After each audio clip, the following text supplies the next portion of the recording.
एक आदमी के नेबर में न्यू कपल रहने के लिए आते हैं। वो आदमी रियलाइज करता है कि इनमें कुछ ना कुछ तो प्रॉब्लम है। प्रॉब्लम तब आई जब वो नेबर की वाइफ से ऑब्सेस्ड हो गया। इससे सारी कॉम्प्लिकेशन हो जाती है। हेलो फ्रेंड्स, आज मैं आपको द नेबर ये 2017 की एक हॉलीवुड मूवी एक्सप्लेन करने वाला हूँ। अगर आपको एक्सप्लेनेशन अच्छा लगता है तो प्लीज इस वीडियो को लाइक और कमेंट जरूर कर दीजिएगा। अब बिना किसी देरी के एक्सप्लेनेशन स्टार्ट करते हैं।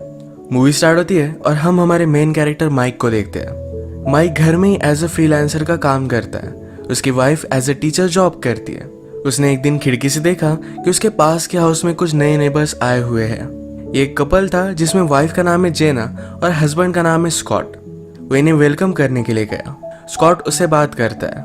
स्कॉट के पास एक रेसिंग कार थी जो माइक को बहुत अच्छी लगी। स्कॉट कहता है मैं तुम्हें भी दिलवा सकता हूँ। एक्चुअल में स्कॉट एक सेल्समैन है तो उसका यही काम होता है। माइक स्कॉट की वाइफ जेना से भी मिला। माइक के यहाँ संडे को बारबेक्यू होने वाला था तो वो कहता है कि तुम दोनों आ सकते हो। उन्हें इन दोनों को जानने का और भी चांस मिलेगा। रात में जब उसकी वाइफ घर पर आई तो अपने नेबर्स के बारे में उसे बताता है। कहता है कि मैंने उन्हें बारबेक्यू के लिए इनवाइट किया है। वाइफ कहती है तुम्हें मुझे पूछना चाहिए था। मैंने उस बारबेक्यू में सिर्फ फ्रेंड्स को बुलाया था। यहाँ हम क्लियरली देख सकते हैं कि आजकल इन दोनों हस्बैंड और वाइफ में उतनी ज्यादा कनेक्शन नहीं है। वाइफ का नाम होता है लीसा। लीसा एक टीचर है जो अपने जॉब से आजकल बहुत ही फ्रस्ट्रेटेड रहती है। इसके बाद हम डायरेक्टली संडे पर बारबेक्यू देखते हैं। यहाँ पर भी स्कॉट माइक के फ्रेंड को कार सेल करने की कोशिश कर रहा था। माइक बारबेक्यू कर रहा था तो जेना उसके पास आई। ये दोनों बातें करने लग गए। माइक उससे पूछता है तुम्हारी शादी को कितना टाइम हुआ। जेना कहती कि 4 मंथ, पर हम बहुत सालों से एक साथ थे। जेना ने नोटिस किया था कि माइक का गार्डन बहुत ही ब्यूटीफुल है। उसके न्यू हाउस में भी बहुत सारी जगह है तो वो भी उसे डेवलप करना चाहती थी। माइक से पूछती है क्या आप मुझे हेल्प कर सकते हो। माइक कहता है कि ऑफ कोर्स कर सकते हो। या इस बारबेक्यू में स्कॉट जेना को सही से ट्रीट नहीं करता। अपना सारा खाना उसी को लाने के लिए कहता है। उस पर जोर जोर से चिल्लाता है। ये माइक को अच्छा नहीं लगा। रात में लीसा और माइक ये स्कॉट के बारे में बात कर रहे थे। लीसा कहती है स्कॉट बहुत ही फनी है। माइक ने कहा कि वो फनी नहीं है, सिर्फ अजीब से किस्से सुनाता है। वो क्लियरली स्कॉट को पसंद नहीं करता था। रात में माइक खिड़की के पास काम कर रहा था तो वो अपनी खिड़की से जेना और स्कॉट का रूम देख सकता है। वो देखता है कि वो दोनों इंटीमेट हो रहे थे। वो फिर लीसा के पास अपने बेड में आ गया। उसके साथ वो इंटीमेट होना चाहता था पर लीसा कहती कि कल मैं बहुत बिजी हूँ। उसे मना कर देती है। अगले दिन अपने गार्डन को जेना देख रही थी तो माइक बाहर आ गया। उसे अब टेंशन आ रहा था कि इसकी गार्डनिंग वो किस तरीके से करेगी। माइक उसे कहता है तुम स्टार्ट करो, जल्दी जल्दी सब कुछ हो जाएगा। उसने आकर उसे बहुत सारी टिप्स वगैरह दी। जेना ने माइक के घर में उसके बेटे की फोटोज देखे थे तो पूछती कि वो कहाँ है। माइक कहता है कि वो तुम्हारी एज का है और अब वो मूव आउट हो चुका है। जेना आजकल सोच रही थी कि क्या उसे बच्चे होने देने चाहिए या नहीं। एक्चुअल में स्कॉट को बच्चे चाहिए पर जेना सोचती है कि उसे अपना करियर करना चाहिए। अगर वो अब करियर करेगी तो फाइनली उसे बच्चों को संभालना पड़ेगा। तो सब चीजों का पॉइंट क्या है, तो एक क्वेश्चन वो कर रही थी। माइक कहता है तुम मेरी तरह घर से जॉब कर सकते हो, दोनों चीजों को एक साथ मैनेज कर सकते हो। इनकी इस कन्वर्सेशन के बाद रात में जब माइक और लीसा डिनर कर रहे थे तो लीसा अपने डे के बारे में माइक को बता रही थी। अपने जॉब पर उससे ज्यादा काम है तो इसके बारे में वो फ्रस्ट्रेटेड थी, पर माइक का इस पर थोड़ा भी ध्यान नहीं था। वो सिर्फ लीसा के बारे में ही सोच रहा था। लीसा उससे पूछती है कि तुम क्या सोच रहे हो, पर माइक इस बात को टाल देता है। आज रात माइक ने काम करते हुए खिड़की से देखा कि जेना और स्कॉट के बीच में जोर से लड़ाई चल रही थी। एक जोर से आवाज आई जिसके बाद जेना चुप हो गई। उसे लगा कि स्कॉट ने उसे मारा है। वो इस बात से डिस्टर्ब हो जाता है। अगले दिन माइक के पास उसका फ्रेंड ब्रायन आया हुआ था। माइक उसे जेना और स्कॉट के बारे में बताता है। ब्रायन कहता है कि मुझे भी लगता है कि स्कॉट एक बहुत ही घटिया आदमी है। उसने मुझे भी कार सेल करने की कोशिश की थी। यही जब वे बात कर रहे थे तो जेना अपने गार्डन पर काम करने के लिए आती है। ब्रायन उसे देखकर माइक से कहता है कि वो बहुत ही ब्यूटीफुल है, तुम्हें उसके साथ ट्राई करना चाहिए। माइक एम्बैरेस्ड हो गया। वो प्रिटेंड करता है कि वो जेना को उस तरीके से नहीं देखता, पर एक्चुअल में आजकल वो उसके बारे में बहुत सोचता है। आज रात माइक ने फिर से लीसा से बात की। उससे कहा क्या तुम्हें हमारा हनीमून याद है। और इसके बाद ये दोनों इंटीमेट हो जाते हैं। इंटीमेट होते होते माइक को अपने वाइफ में जेना दिखी। अगले दिन माइक फिर से अपने गार्डन को देख रहा था, तभी जेना के पास स्कॉट आया और इन दोनों में झगड़ा हो जाता है। फिर से माइक को लगा कि स्कॉट ने जेना को मारा है। वो आज रात काम पर कंसंट्रेट नहीं कर पाता। अब कुछ दिनों के लिए माइक का बेटा उसे विजिट करने के लिए आया। माइक के बेटे को भी स्कॉट के पास जो कार है उस वजह से वो बहुत कूल लगता है। अगले दिन जब माइक ग्रोसरी लेने के लिए जा रहा था तो उसने जेना को बाहर देखा। उसे बात करने की कोशिश करता है पर जेना अपने योगा क्लास के लिए जरा लेट हो चुकी थी तो जल्दी से उसे इग्नोर कर चली जाती है। बाहर जाकर वो अपने फ्रेंड ब्रायन से मिला। ब्रायन फिर से जेना को लेकर उसे इनकरेज करता है। माइक ने उसे कहा कि स्कॉट जेना को बहुत मारता है। ब्रायन उसे कहता है कि उनका घर का मामला है, तुम इन दोनों में घुसो मत। माइक जब घर पर आया तो स्कॉट लिसा और माइक के बेटे को स्टोरी सुना रहा था। जाते जाते वो सबको डिनर के लिए इनवाइट करके जाता है पर लिसा जरा बिजी होती है इसलिए मना कर देती है। उनकी जगह पर उनका बेटा एलेक्स जाएगा। माइक ने देखा कि एलेक्स की स्कॉट और जेना के साथ अच्छी फ्रेंडशिप हो चुकी है। वो बहुत बार उनके साथ हैंग आउट करता है। ये माइक को अच्छा नहीं लगता। इसके बारे में उसने लिसा से बात की, कहा कि स्कॉट अच्छा आदमी नहीं, एलिस को उसके साथ नहीं रहना चाहिए। लिसा कहती है कि वो बड़ा हो चुका है, तुम इस तरीके से उसे कंट्रोल नहीं कर सकते।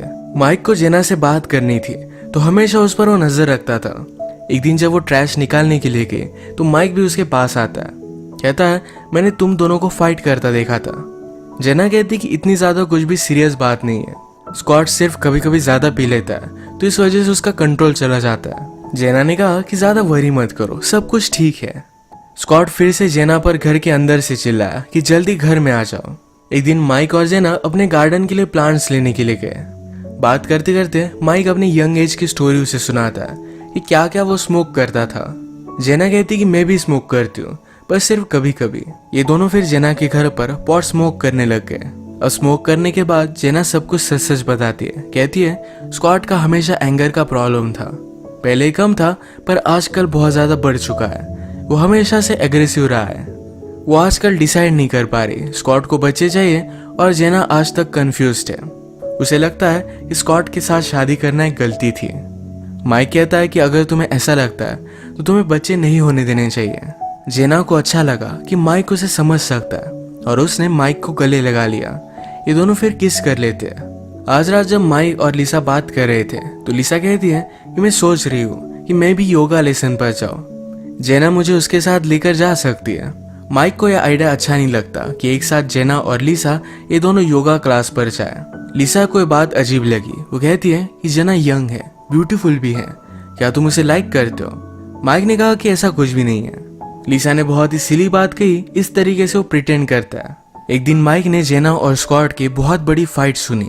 इसमें जेना जोर से चिल्लाती है और कुछ चीजों का टूटने का आवाज भी आया था। माइक जल्दी से वहां पर पहुंच गया। जेना ग्राउंड पर थी। वो अंदर घुस आता है तो स्कॉट उस पर भी गुस्सा हो जाता है। कहता है तुम यहाँ क्या कर रहे हो? माइक ने कहा कि मैंने कुछ टूटने की आवाज सुनी थी। स्कॉट कहता है कि यहाँ सब कुछ ठीक है, तो अपने घर जाओ। माइक स्कॉट की सुनता नहीं और जेना से पूछता है क्या तुम ठीक हो? स्कॉट को इस पर और भी ज्यादा गुस्सा आ गया। जेना ने माइक से कहा कि सब कुछ ठीक है, सिर्फ एक फ्लावर पॉट नीचे गिर गया था। माइक जा नहीं रहा था तो स्कॉट कहता है तुम्हें इतना इंटरेस्ट क्यों है? क्या तुम मेरी वाइफ में इंटरेस्टेड हो? जब भी वो स्विमिंग पूल के पास आती है क्या हमेशा तुम उसे देखते रहते हो? माइक ने कहा कि तुम बहुत घटिया आदमी हो और फिर वो वहां से चला गया। वो बहुत ज्यादा डिस्टर्ब हो गया था। लिसा घर आने पर उससे पूछती है कि क्या हुआ है। माइक उसे सब कुछ बताता है। लिसा ने कहा क्या तुमने पुलिस को कॉल किया? माइक कहता है कि नहीं। लिसा कहती कि तुम्हें इस तरीके से उनके पास नहीं जाना चाहिए था, तुम्हें भी कुछ हो सकता था। जो भी चल रहा है उनके बीच है, तुम इस तरीके से बीच में नहीं पड़ सकते। माइक फिर भी इस बात को मानने के लिए रेडी नहीं था तो लिसा कहती है कुछ ना कुछ तो गड़बड़ चल रही है, आजकल तुम जरा अलग हो गए हो। लिसा ने उसे घर से बाहर निकल जाने के लिए कहा। अगले दिन माइक ने अपना सब सामान लिया। जब वो यहाँ से जा रहा था तो लास्ट टाइम जेना से बात करना चाहता है तो उसके घर पर गया। उसे पूछा कि क्या तुम ठीक हो? जेना कहती कि सब कुछ ठीक है पर अब वो स्कॉट के साथ नहीं रहने वाली। उसका एक एक्स बॉयफ्रेंड है जिससे उसने बात की, उसके खाली घर में वो रहने वाली है। माइक ने जेना से कहा कि मैं भी घर छोड़कर जा रहा हूँ। जेना को लगता है कि शायद उसकी वजह से हुआ पर माइक कहता है वैसे भी हम दोनों में बहुत सारी प्रॉब्लम्स थे। माइक जेना से कहता है कि मैं एक अच्छी से अपार्टमेंट को रेंट वगैरह करूंगा, अगर तुम चाहो तो मेरे साथ आकर रह सकती हो। जेना को यह प्लान अच्छा नहीं लगता। उसने जब माइक को किस किया था तब वो सिर्फ हाय थी, उसे माइक के लिए कोई भी फीलिंग्स नहीं है। माइक भी फिर यहाँ से चला गया। माइक अपने बेटे को कॉल लगाता है और कहता है कि मुझ में और तुम्हारी मदर में सिर्फ थोड़े से प्रॉब्लम चल रहे हैं। मैं थोड़े दिनों के लिए घर से बाहर रहूंगा। पर उसके बेटे ने उसे कहा कि मदर ने तो कहा था कि तुम दोनों का अब डिवोर्स होगा। एक दिन माइक से मिलने के लिए उसका फ्रेंड ब्रायन आया हुआ था। उसने माइक से पूछा क्या तुम्हारे और जेना के बीच में कुछ हुआ था। माइक कहता है कि वो कभी भी वर्क नहीं करता और वैसे भी वो अलग सिटी में जा चुकी है। ब्रायन ने कहा कि मैंने अभी अभी तो उसे सिग्नल पर देखा, वो अभी भी स्कॉट के साथ ही है। जब माइक इसके बारे में सुनता है तो उसे बहुत ही अजीब लगा। वो अगले दिन अपना कुछ सामान लेने के लिए आया हुआ है, इसका बहाना कर कर फिर से जेना को देखने के लिए आया। माइक ने जेना से बात की, उसे पूछा कि तुम गई नहीं। जेना कहती कि मैं प्रेग्नेंट हूँ और अब वो इस बच्चे को चाहती थी। उसने कहा कि आजकल मैं और स्कॉट कपल की काउंसलिंग पर भी जा रहे हैं, हमें जो भी प्रॉब्लम्स है हम इन्हें सॉल्व करेंगे। माइक कहता है कि अच्छा है। आज माइक को अपनी गलती रियलाइज हुई। वो लिसा को फिर से मनाने की कोशिश करता है। वो उसके लिए डिनर बनाना चाहता था पर लिसा उसे कम्प्लीटली इग्नोर कर देती है। रात में जेना जरा अपसेट थी तो बाहर आकर स्मोकिंग करने लग गई। माइक ये देखता है और उसे कहता है कि बेबी के लिए अच्छा नहीं है। घर में से स्कॉट ने भी देखा। वो जेना के पास आया, उस पर चिल्लाने लग गया। माइक उस पर गुस्सा हो जाता है, कहता है उसे इस तरीके से ट्रीट मत करो। वो जेना को घसीटते घसीटते घर में अंदर लेकर जा रहा था। माइक ने स्कॉट को मारने की कोशिश की पर स्कॉट ही माइक को जोर से पंच मार देता है। वो जेना को घर में लेकर गया। माइक भी फिर से उठकर स्कॉट को रोकने की कोशिश करता है। स्कॉट माइक को मारते मारते घर से बाहर निकल रहा था, तभी माइक के हाथ में गोल की बैट आ गई। वो जोर से स्कॉट के सर पे मारता है। उसके सर से बहुत ज्यादा खून आने लग गया। जेना उल्टा माइक पर ही गुस्सा हो गई। वो कहती है तुमने ये क्या किया। उसने माइक को घर से बाहर निकल जाने के लिए कहा। वो जल्दी से एम्बुलेंस को कॉल लगाती है पर स्कॉट की अब डेथ हो चुकी थी। यहीं पर ये मूवी एंड हो जाती है। अगर हम देखें तो जेना और माइक ये दोनों फॉल्टी कैरेक्टर्स थे। स्कॉट जेना को बहुत मारता था पर फिर भी उसी के साथ रहना चाहती थी। वो बहुत ही कंफ्यूज थी कि उसे करना क्या चाहिए। माइक भी अपने मैरिज से खुश नहीं था। वो जेना में कुछ ज्यादा ही इंटरेस्टेड हो गया। ये इंटरेस्ट ऑब्सेशन में बदल चुका था। वो हस्बैंड वाइफ के फाइट में आ गया। फाइनली उसके हाथ से मर्डर हो जाता है। इसी के साथ आज का वीडियो हम खत्म करते हैं। अगर आपको एक्सप्लेनेशन अच्छा लगा तो प्लीज इस वीडियो को लाइक और कमेंट जरूर कर दीजिएगा। मैं बहुत सारी मूवीज लेकर आता रहता हूँ तो प्लीज इस चैनल को सब्सक्राइब कर दीजिए और बेल नोटिफिकेशन आइकन दबाना मत भूलिएगा। हम फिर से मिलेंगे और एक नई मूवी के साथ। तब तक के लिए थैंक यू और आप अपने आप का ख्याल रखिए।